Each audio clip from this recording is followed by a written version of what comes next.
All right, so this is World War I Oversimplified Part 1. So I'm very interested in what this video has to say about World War I. Um, I know, some things about World War I, but, I'm just interested in what this video has in store. So, let's get into it. Truly the height of civilization. Let's have a war. Everyone knew a big war was coming. France wanted some stuff back that Germany had taken from it. Germany wanted to take more of everyone's stuff, and Yes, that was very true.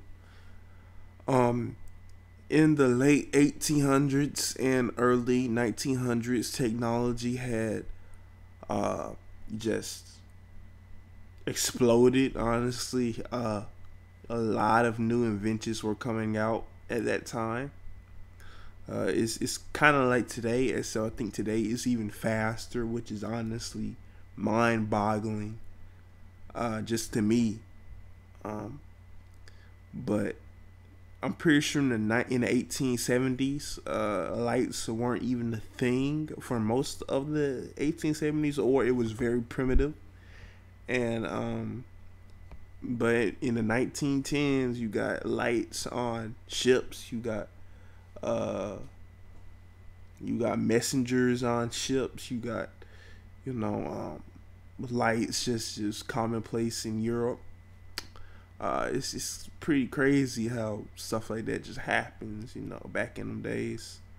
But yeah, that was a very also it had a lot of effect on this war and how it would turn out. But that's for later though. they were building a big sexy navy that was making the British uncomfortable. These two empires thought they were really cool, but lots of different people who lived there didn't think it was so cool. And some of them had even been declaring independence. All right, so Austria-Hungary was very unstable. The Ottoman Empire wasn't really unstable in the term that Austria-Hungary was, but it was declining. From a lot of inside revolts.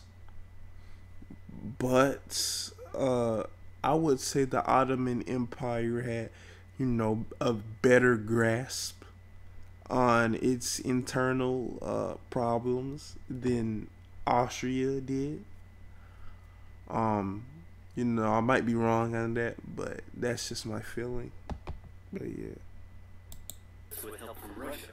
Everyone was talking about each other behind each other's backs, throwing the fact that military technology had come a long way since the last major war, and suddenly everyone was pretty eager to beat each other up. In this area of Austria-Hungary lived some Serbs and Bosnians who hated living in Austria-Hungary. So the Austro-Hungarian Archduke Franz Ferdinand goes there for a nice drive in an open-top car, with his car's route published in advance. And that went just about as well as you'd expect. Some assassins were waiting for him along the way and threw bombs at his car, but they missed and blew up some officers behind him instead. So the Archduke goes into hiding, leaves Sarajevo, and the whole war never happens. Except no, the Archduke doesn't leave, but instead goes back out in the open-top car to visit the injured officers in hospital. The driver takes a wrong turn. Just imagine if they had just went back home, the world would be entirely different. Honestly, I don't even know if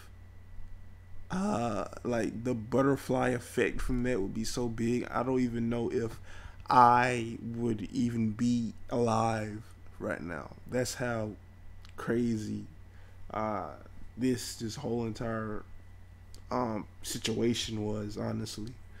Yeah.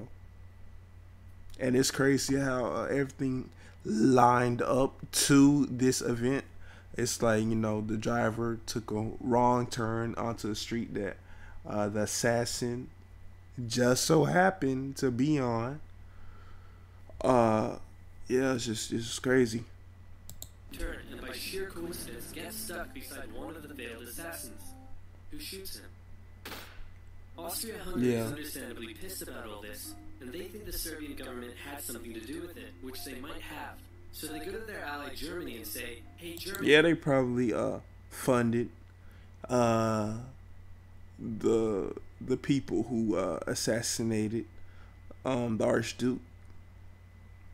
Um, yeah, but honestly, uh, that wasn't too uncommon back in those days. But no assassination had the effect that this would have. It's you know, it's just interesting. We're going to declare war on Serbia, and Germany is all for that. So Austria-Hungary sent a big list of impossible demands to Serbia, and when Serbia refuses, they declare war. Austria-Hungary and Germany are friends, and Serbia is protected by Russia, who's friends with France, so they'll declare war on each other. Montenegro joins in too. France and Britain also have a kind of alliance, so when France says, "Hey Britain, you got my back?" Britain is like, "Maybe." And then they decide to stay out of it, which is great for Germany, because Germany... So yeah, this war was pretty much an alliance war. It wasn't like, you know, a war of just powers getting involved, which happened a lot during World War II, due to like economic or something along those lines, or you know, anything like that. It was, you know, an alliance war and stuff like that. So yeah. He has a plan. They know that Russia is so big and clumsy that it will take them a while to get ready for war. So with this guy in charge, Germany will send all its troops into France at lightning speed while Russia... Also political reasons, you know. A lot of countries were involved. Actually, in World War One, you know, a lot of countries got into it for political reasons. China was actually in World War One. A lot of people don't even know that, but yes, China was in World War One. Yeah. Just getting ready. Defeat France, then move all the troops to Russia and defeat Russia, and then we all speak German and eat Pfeffer potas every day. Just one problem. France has loads of forts and defenses along its German border, and Germany can't waste any time fighting them, so Germany decides to go around them, through Belgium. Belgium is neutral, but Germany wants to march 750,000 troops through it to get around France's defenses. They're hoping Belgium will just kind of sit down and shut up, but they don't. They fight back, and they're pretty good too, so they slow the Germans down. What's worse is that Britain shows up, and they're pretty pissed that Germany is invading neutral countries. So now Britain declares war on Germany. So Germany push on through Belgium and commit some atrocities along the way. They also wear spikes and sometimes skulls on the uniform. So if you're trying to not look like the bad guys, good job. The Allies have a propaganda extravaganza, and this starts having an influence around the world, notably in America. The US President Woodrow Wilson sees himself as a bit of a Jesus figure, and spends most of the war trying to get everyone to just hug it out. But there's also a large population of ethnic Germans living in the United States, and when the... Yeah, so Woodrow Wilson, he was a very interesting figure. He was very, very racist from what I've heard, which, you know, wasn't too uncommon at the time, but, you know, still that was a very big thing at the time to have a openly racist president. But he actually oversaw, which is funny enough considering, you know, this I think like little alliance thing or whatever, or like German heritage or whatever. They actually, the United States was, I think, the only country, or like one of the only countries that actually wanted to end the German monarchy. Also the Austro-Hungarian monarchy as well, and the Ottomans. So the fall of the monarchies is pretty much a huge part, uh, thanks to Woodrow Wilson in the United States. So, and it's kind of funny, honestly, that the United States, like, we joined so late into the war, and we had such a huge, such a huge like impact on the peace negotiations. Like, that is interesting, honestly. And I know I'm using the word interesting a lot, but it's the best word to describe something like this. The war first broke out, they were like, yay, Germany. But now that they're committing atrocities in Belgium, they're less enthusiastic. Let's play Spot the French Soldier. Did you see him? Easy, right? He's wearing a bright blue uniform with red trousers. And do you know who else spotted him easily too? The Germans. So when the French were slowly marching in columns through the countryside... Yeah, this is also around the time that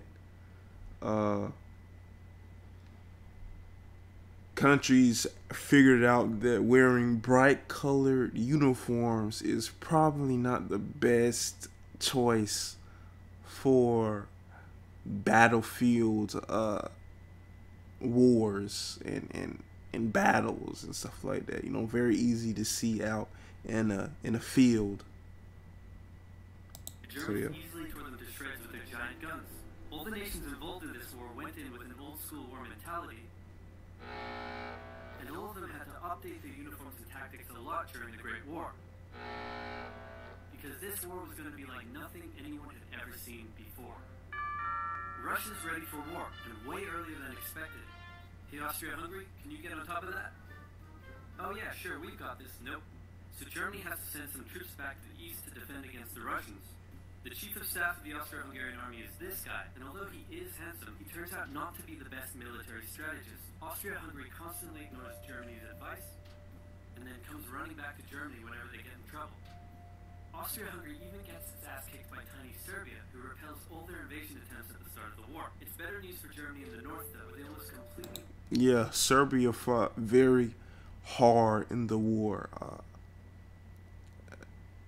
I've read somewhere that was it around 20% or 30% of the population was gone at the end of the war.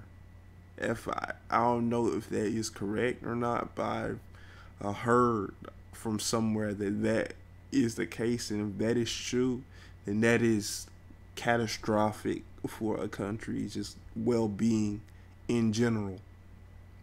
So yeah, that's interesting. Wipe out the Russian Second Army. Back on the Western Front, the Germans continue advancing and are in sight of Paris. At this point, anyone would be forgiven for thinking the Germans were going to get that quick victory after all. But then things started to go wrong.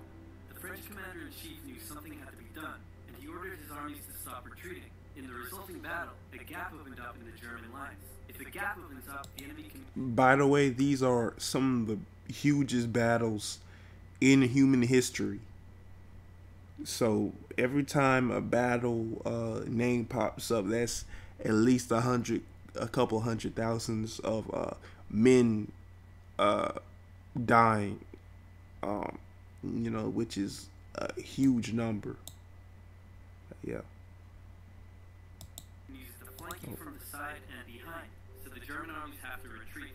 The Allies launch a counterattack, so the Germans dig into defensive positions. The Allies do the same. Then both sides move north, trying to outflank each other along the way. When they reach the sea, they're in a stalemate, with trench systems running the whole way from the coast to Switzerland, the beginning of trench warfare on the Western Front. Here's how trench warfare works. Two opposing lines of trenches with no man's land in between. One side would pummel the other with hundreds of thousands of artillery shells, sometimes for days at a time. This had a huge psychological effect on the soldiers, leaving many shell-shocked. Then, the attacking troops would leave their trenches and rush across no man's land, a muddy wet mass of shell craters and barbed wire. The defending trench would unleash machine gun fire on the attackers, inflicting thousands of casualties. The attackers would send wave after wave until either they gave up or the opposing trench was finally overrun. There would be months of fighting and the deaths of thousands in order to gain a few meters or kilometers of land. Living in the trenches was hard work too. Corpses, mud that could swallow you whole, pools of poisonous water, rats, disease, the smell. It's insane that millions of soldiers put up with these conditions, and commanders so for years.